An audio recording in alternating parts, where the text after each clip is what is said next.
Welcome back. You're watching Gravitas. Now, the middle of last week, as U.S. senators were being swamped by calls from constituents opposed to the appointment of Betsy Devos as the Education Secretary, as critics cited her unfamiliarity with the public school system in which she has never worked, raised questions about potential conflicts of interest given her status as a billionaire with a wide range of investments, and even challenged her ideological commitment to school choice above all other principles. Over the next few minutes, we talk about her appointment, the way it happened, and what it means for the education system in America under Trump's administration. WION's Washington Bureau Chief Giles Gibson joins me live from Washington for a perspective on this, but let's get you the full story first. In what's being looked at one of Trump administration's most polarizing cabinet picks, the Senate narrowly confirmed Betsy Devos as Education Secretary. This happened on Tuesday late, and Devos, whose flimsy qualifications as well as financial conflict of interest made her one of President Donald Trump's most contentious cabinet picks, scraped through the Senate by a 51-50 vote. Two Republican senators sided with 48 Democrats in opposing Devos' confirmation, leading to a tie. Now, according to Senate rules, Vice President Mike Pence stepped in to cast that deciding vote there. Now, Devos has no experience running a public school system, as pointed out earlier, a state university, or even shaping statewide education policy. According to media reports, her signature issue, that is school vouchers, isn't particularly a popular one.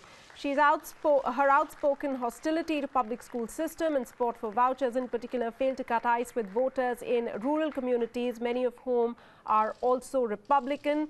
Devos was guaranteed well-funded, well-organized opposition from teachers' union as well, who see the vouchers as siphoning off money away from public schools and into private hands. Giles, coming to you now. This is an outcome particularly which the progressives there weren't exactly hoping for. But the crucial and unprecedented tie-breaking vote there by Mike Pence sealed the deal for Betsy Devos. That's right, Sana. Just to give our viewers back in India a bit of context on this, as Vice President, Mike Pence also has a role as President of the Senate, and he has a casting vote in that 100-member chamber if there's a tie. Now, in this case, as you were mentioning, two Republican senators went over to the Democrat side in opposing Betsy Devos, which left the chamber in a 50-50 tie. And Mike Pence had to come in his role as Vice President and President of the Senate to break that tie. And just to put it into sort of historical perspective, this is the very first time that the US Vice President has ever had to do that in terms of a cabinet appointment.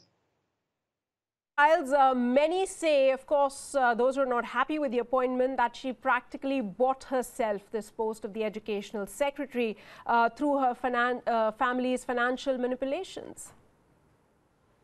Yes, that was one of the really main points in her very contentious confirmation hearing.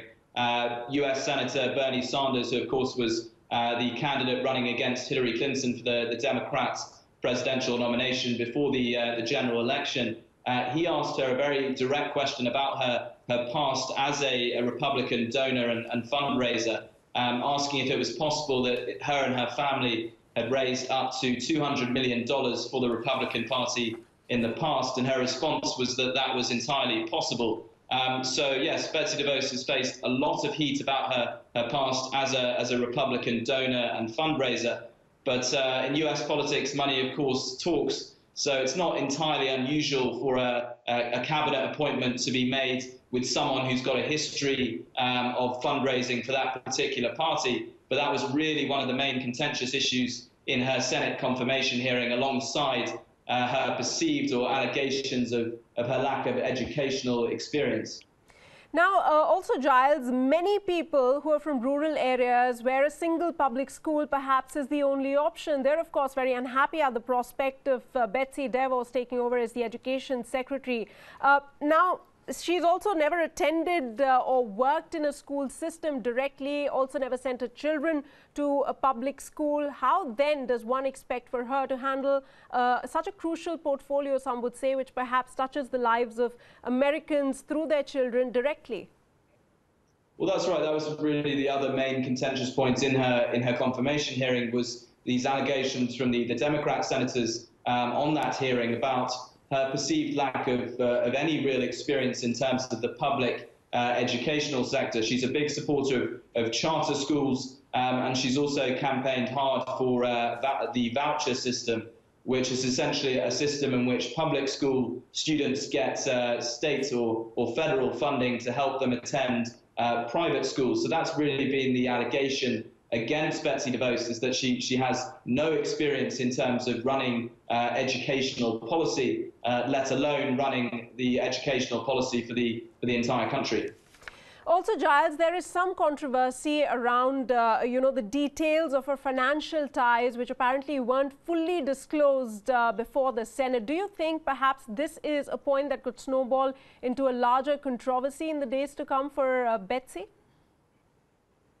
Well, from the media that I'm seeing here, that's not entirely clear. She was late in putting in her documents about her ethics and transparency. Those documents were actually put in a couple of days after her Senate confirmation hearing started, which is fairly unusual in terms of the usual process. So there will be questions about her. And of course, as you were mentioning before, the teachers' unions in the United States, who are traditionally allied to the Democrat Party, they have been incredibly opposed to Betsy Devos' nomination as Education Secretary. And they're now saying that they've lost this battle, but that they will continue to fight her appointment and to sort of challenge her as she goes forward in her new role. Also, Giles, Betsy Devos has been mocked on social media, especially as far as her, confirmation hearing is concerned. Many say it was a complete mess. Take us through what's being said about that on social media. Where exactly did she get her facts wrong during the hearing?